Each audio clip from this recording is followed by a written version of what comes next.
Yeah, you, viewer right there who clicked on this amazing video. What if I told you there's an anime where the main character is basically cosplaying Batman? Yeah. Batman. However, he's role-playing as an evil mastermind, and then accidentally becomes the strongest being in the entire world. Hooked? Yeah. Well, that's the Eminence in Shadow. It's part parody, part power fantasy, and 100% I am atomic. Give me 10 minutes of your time and I'll give you the rundown. This is Honest 10. 10 facts, 0 fluff. Let's get into it. Fear not. The moon has merely turned red, that's all. Nothing more. Sid Kagenou, in modern Japan, is obsessed with being that guy in the shadows. Not the flashy hero, not the main villain, nah, the secret puppet master pulling all the strings. So he trains Rocky montage style, but here's the problem. No matter how many push-ups he does, he's still some skinny teenager. And then, boom! Isekai truck delivery service. Yeah, he jumps out in front of a damn moving truck, but instead of death, he wakes up in a magical world. And this time, his edgy dream actually works. 影の実力者への道は突然に断たれたかに見えた。そう、それこそが僕の憧れていた影の実力者。いいね、盗賊さん。じゃあ、有り金全部出そうか。Sid is reborn into a noble family, but you'd never guess he's anything special. By day, he's the picture of mediocrity, just another background student that no one pays attention to. That's the cover. By night, he transforms into a one-man ninja magician task force, slipping through the dark with skills that make him untouchable. His ace in the hole? Slime. Not the green goop from Nickelodeon, but a living, shape-shifting material under his complete control. He wears it as armor and blends into weapons, cloaks, and even everyday disguises. One moment it's a razor-sharp blade, the next it's a suit of flawless black that eats light itself. It's as much of an extension of him as his own limbs. Whatever he imagines, it becomes. It's sleek, it's deadly, and honestly, Batman wishes he had this drip. While experimenting, Sid stumbles on a cursed elf girl. He roleplays a dramatic backstory about an evil cult called Diablos, only to find out it's 100% real. Whoops. The elf, Alpha, thinks he's a chosen one, pledges her loyalty, and together they form Shadow Garden.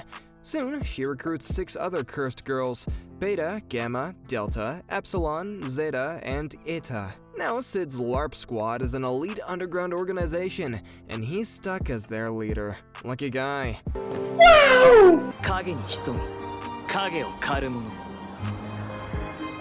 シャドウ。我らはシャドウガーデン。ディアボロス教団の壊滅を目的とする者。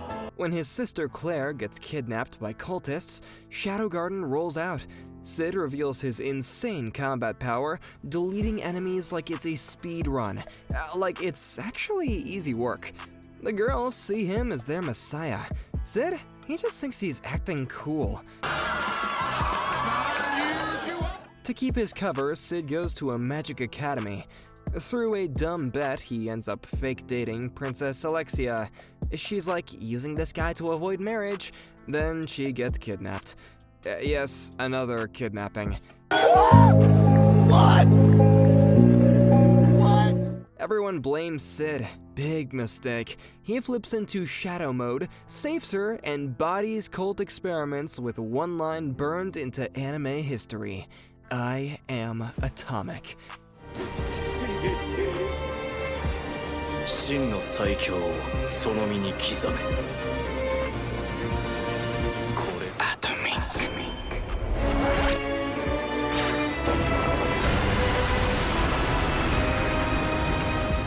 Yeah, he nukes an entire city block with pure edge.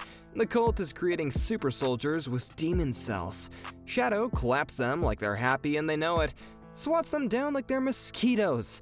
Fraud imposters even pop up pretending to be Shadow Garden, and Sid wipes them out too, furious that someone is scamming his brand name. Along the way, he meets Sherry, a genius researcher manipulated by the cult. She sees his real power and is left traumatized. Sid doesn't care. He's too busy pretending to be a side character. は終了だ。この暗号、あの人。 And then we hit the tournament arc.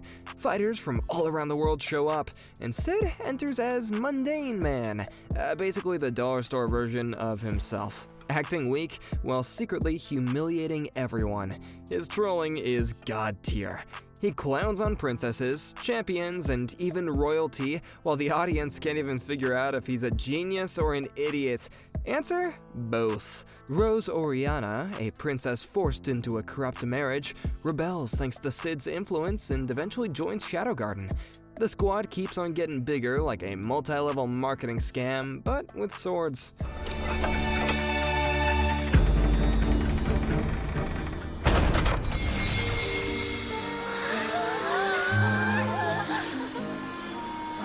Swords. Entering the sacred land feels like walking into a myth. The air is heavy, humming with old power, and the crowd holds its breath as the ancient heroes of legend rise once more. Among them looms Aurora, the Witch of Calamity, a name spoken with dread, a figure etched into history as the foe no one could defeat. To everyone else, it's a nightmare. To Sid, it's just another Tuesday. She unleashes spells that once toppled kingdoms, blades of shadows and firestorms that would erase ordinary heroes in a blink. The audience braces for a drawn-out, desperate clash, but instead they see something unreal. Sid weaves through every attack like he's reading ahead in the script. His counters are clean, effortless, more practice swings than real exertion, and after minutes pass, the so-called unbeatable witch is already cornered, her legend unraveling in front of everyone's eyes, and then she's gone. Deleted, just like that. The silence after is deafening. Mouths hang open, disbelief rippling through the sacred land. This was supposed to be impossible, yet Sid treats it as just another sparring session. He doesn't bask in the glory, he doesn't deliver a speech, he just dusts himself off and mutters with that casual detachment only he can pull off. Cool boss fight, 6 out of 10 difficulty. Next. At this point, the cult's corruption is everywhere. Woven into governments, sanctified in churches, whispered through the halls of nobility, and their reach feels endless. Behind the curtain, their darkest work continues, implanting demon cells into children, warping them into living weapons. Shadow Garden moves in the dark, smashing labs and tearing down operation after operation. Each strike should bring relief, but instead, every layer peeled back reveals something worse. The cult isn't just a scattered enemy, it's an ancient network, a conspiracy that's had centuries to spread its roots. They're not just pulling strings, they're practically the Illuminati with monster DNA, a hidden order steering history from the shadows.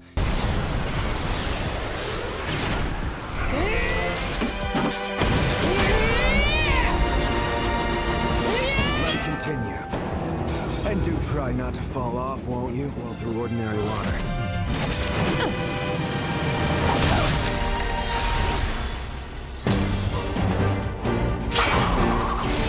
My earth shattering, my sky rending, supremely ultimate, almighty, and unparalleled attack!